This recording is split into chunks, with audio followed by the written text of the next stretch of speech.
Hello everyone and welcome back. And in this video we are going to install a software called Local by Flywheel, which allows you to install WordPress on your local computer.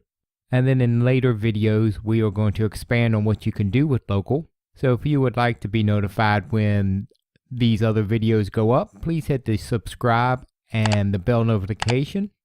So with that being said, let's get started.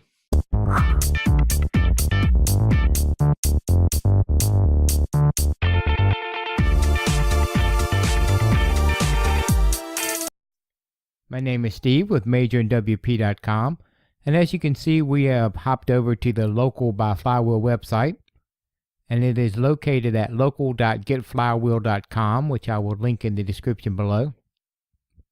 But before we download, I want to go over some of the features real quick. One of the neat features, if you're a web developer and you're building websites for clients, is that Local by Flywheel gives you the opportunity to send a live demo URL to your client. So with that URL, so they can see the site as if it was live on the web already. So you send them the URL, they can look at it on their end. You can make changes on your end right here on your local computer and get it exactly the way they want it before you actually have to upload it live to a server. As you can see, the standard version, according to Local, will always be free, and they are working on a pro version right now. So some of the features is containerization, so your isolated sites are powered by Docker. You can swap between Nginx and Apache. You also can swap between PHP versions, so you can use PHP versions 5.2.4 up to 7.0.3 right now. And they do update those consistently. You can view your sites on mobile devices, tablets, and other computers by using that demo site URL. They do offer support for the WordPress multi-site.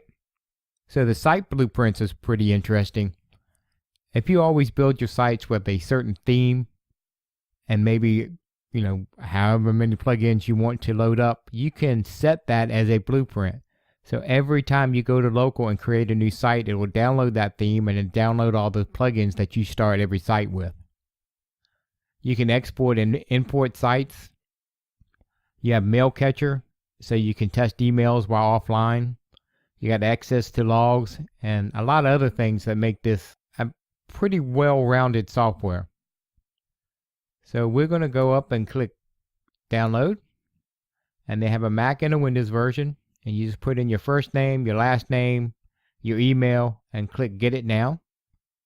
So we're going to go ahead and do that, and I'll be right back once it installs.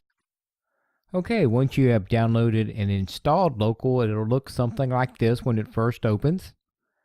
Now it takes a couple minutes for it to install because it has to install VirtualBox.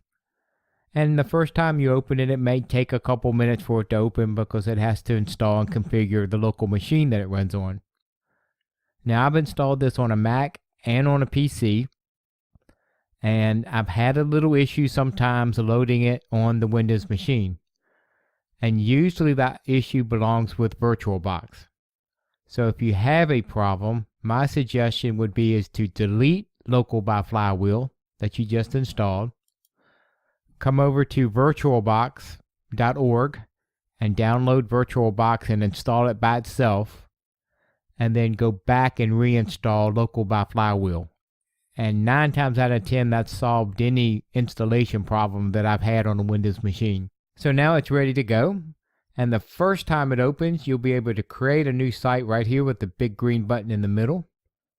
And then anytime after that, because you're going to have a list of sites that you've created that I'll show you in a second, you're going to have to go to this plus sign down here on the bottom left hand side to add a local site. So we're going to create a new site. I'm going to name it WP Test. And you can look down here for advanced options. So if you'd like to change your local site domain or your path where your local sites go, or right here where you can create a blueprint, which I will show you how to do in another video, you can do it all right here. But for now we're going to hit continue. Now you can also have preferred settings. So every site that you set up will have certain PHP, certain web servers, certain MySQLs, and you can set that up so you can use that, which I will also do in another video. But right now we're going to do custom. I'll keep the PHP version at 7.0.3, but as you can see, you can change it from 7.2 all the way down to 5.4.45 right now. Hold on a second. Nope, it goes all the way down to 5.2.4, all the way up to 7.2. I'm going to change this to Apache, and then I'll leave my MySQL version there, or you can change it to 5.6. Now you can also connect to Flywheel, the hosting company itself, which we don't use, so we're going to skip that.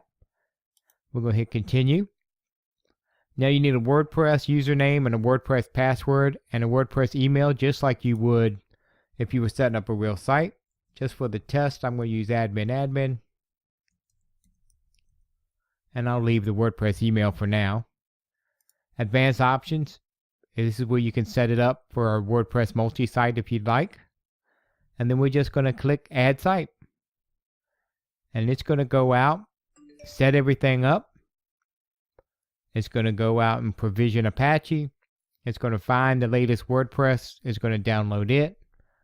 And it's going to be just like you installed WordPress fresh right on your local computer. So we'll let it do its thing here, and then we'll be right back. Okay, and here it is. It probably took well under 2 minutes, and we have a custom WordPress site right on our local computer. And here you'll get the overview of what you just installed on the Apache, the 7.03 PHP, etc. Your database is here, and if you hit the adminer, you can go in and play with the database just like you would if you knew what you were doing. I don't personally like to go into here. And you can set your SSL. And then you can go here and set Mailhog for your utilities. And it works just like WordPress do. You hit the admin, and you can go to the admin site and log in. If you hit view site, it'll look familiar to you, I hope, of what the WordPress site would look like. And once we sign in,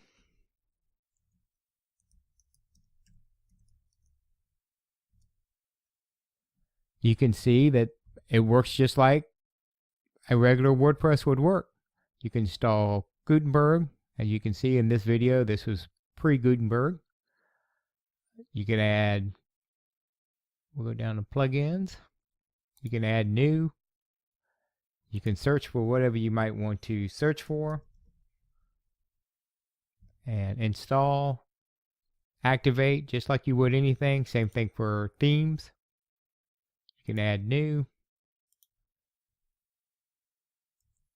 Search for themes. Download, install, just like you would on a real site. Do all your modifications, everything you need to do right here. And then, of course, in a later video, I will show you how you can take this and migrate it out of this and migrate it onto your live site and save you a lot of hassle. So that's it. I hope you'd enjoyed this video. And again, if you do, please hit the subscribe button below. Until next time, see ya.